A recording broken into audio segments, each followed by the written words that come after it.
Upper primary counselling notice যেটা দুপুরের মধ্যে দেওয়ার কথা ছিল সেটা কিন্তু ফার্স্ট ইভিনিংয়ে প্রোভাইড করা হয়েছে। তোমরা প্রথম সন্ধ্যের দিকেই নোটিশটা আশা করি পেয়েছো। যারা না পেয়েছো তারা টেলিগ্রাম চ্যানেল থেকে ডাউনলোড করে নিতে পারো, আমরা বিস্তারিত আলোচনা করে নেব। সঙ্গে নোটিশের যে সমস্ত ক্যান্ডিডেটদের উল্লেখ করেনি এখন কাউন্সেলিংয়ে, তাদের কবে নাগাদ শুরু হতে পারে, অর্থাৎ বেঙ্গলি মিডিয়ামটা, ঠিক আছে, যে মিডিয়ামটা আমাদের জেনারেলি দরকার, ওকে, তো তাদের কবে থেকে শুরু হতে পারে বা সেই সংক্রান্ত সমস্ত ডিটেলস খুবই সংক্ষেপে আলোচনা হবে, ঠিক আছে।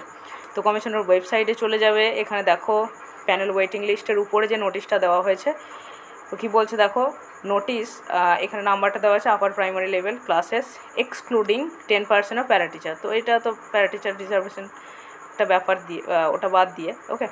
তো এখানে আমরা দেখে নেব নোটিশটাতে কি বলছে। নোটিশটা আজকের নোটিশ 27 তারিখে, এবং নোটিশটা খেয়াল করবে এখানে জেনারেলি যেটাকে বলছে যে 1 তারিখে অর্থাৎ 1 অক্টোবর, সেপ্টেম্বর তো আর প্রায় শেষের দিকে, আমরা যথারীতি জানি 3 তারিখ থেকে কাউন্সেলিং শুরু হবে, সেটা তোমাদের আপডেট আগেও দেওয়া হয়েছে, ঠিক আছে। তো 1 তারিখে কিন্তু ওয়েবসাইটে ডিটেলস আর কি একদম বলছে দেখো, intimation letter for counselling can be downloaded by the concern candidates from the website of the commission. কবে থেকে? 1 তারিখ থেকে। তো 1 তারিখ থেকে ইন্টিমেশন লেটার কাউন্সেলিংয়ের জন্য তারা ডাউনলোড করতে পারবে, যে কত নম্বরে তাদেরকে কাউন্সেলিং ডাকা হবে কাউন্সেলিংয়ে, এবং আরও বিস্তারিত কিন্তু 1 তারিখে ওয়েবসাইটে অ্যাভেলেবেল হবে। সঙ্গে আরেকটা বিষয়, যে এই কয়েকদিনে হয়তো স্কুল ভ্যাকান্সি লিস্টটা দিতে পারে, ঠিক আছে, ভ্যাকান্সি লিস্টটা দিতে পারে, এবং পরে যখন 1 তারিখে নোটিশ বেরোবে সেখানে কোন সাবজেক্টের আরেকবার কতগুলো ভ্যাকান্সি, যেটা তোমরা 2023-এ দেখেছো নভেম্বর নাগাদ বেরিয়েছিল, ঠিক আছে, নভেম্বরের 6 তারিখে মোস্ট প্রবাবলি কাউন্সেলিং শুরু হয়েছিল, আগের ইয়ারের কথা বলছি, 23-এ, ঠিক আছে।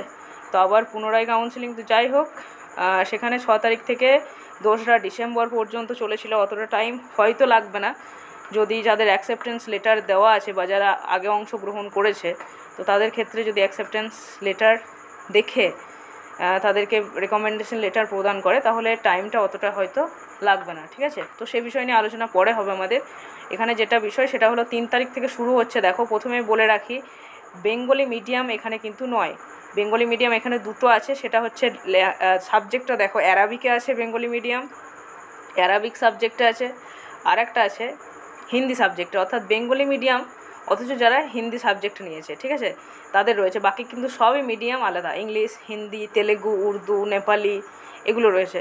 তো আমাদের বাংলা মিডিয়ামটা কিন্তু 29 তারিখের পরে, অর্থাৎ অক্টোবরে কিন্তু বেঙ্গলি মিডিয়ামের শুরু হবে না, নভেম্বরে যেটা খবর পাওয়া যাচ্ছে, নভেম্বরে ফার্স্ট উইক থেকে র্যান্ডমলি চলবে বাংলা মিডিয়ামের, এবং সেটা হয়তো 2-3 সপ্তাহের মধ্যে প্রসিজারটা কমপ্লিট হবে, ঠিক আছে।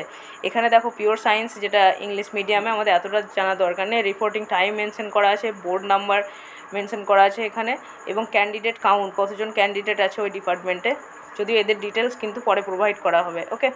তো আমরা আশা রাখছি যে নভেম্বরের ফার্স্ট উইক থেকে, অর্থাৎ অক্টোবরটা এখানে কমপ্লিট হলো, অন্যান্য মিডিয়ামগুলো ক্লিয়ার হলো, এখানে স্টুডেন্ট সংখ্যা কম আছে, নভেম্বরের ফার্স্ট উইক থেকে র্যান্ডমলি বাকি মানে তোমার বেঙ্গলি মিডিয়ামের সমস্ত সাবজেক্টস এ টু জেড যা সাবজেক্ট রয়েছে সমস্ত সাবজেক্টসগুলোর কিন্তু কভার করা হবে নভেম্বর থেকে, ওকে। ওকে গাইজ, যদি কোনো কোয়েশ্চেন থাকে অবশ্যই কমেন্টে জানাবে। Thank you, stay good, stay happy.